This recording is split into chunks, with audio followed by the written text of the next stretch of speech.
Selamat datang di channel Promkes RSUD Sukamara. Senyumku, permataku.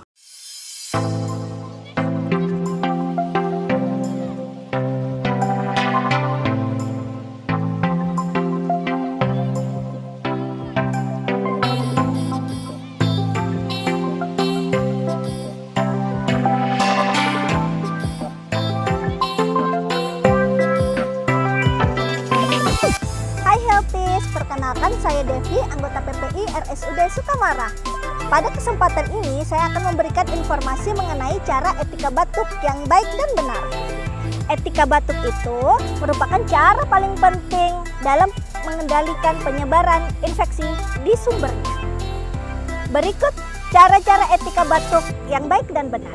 Pertama, gunakan masker pada saat batuk. Yang kedua, gunakan lengan atas bagian dalam lengan Anda. Yang ketiga, Anda dapat menggunakan tisu pada saat batuk, seperti ini.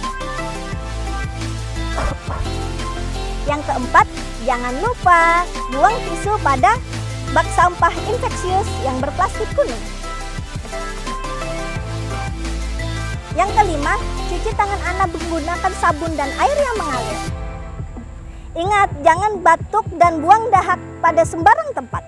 Dengan Anda melakukan etika batuk yang baik dan benar, Anda sudah membantu dalam pengendalian infeksi di sekitar kita. Terima kasih.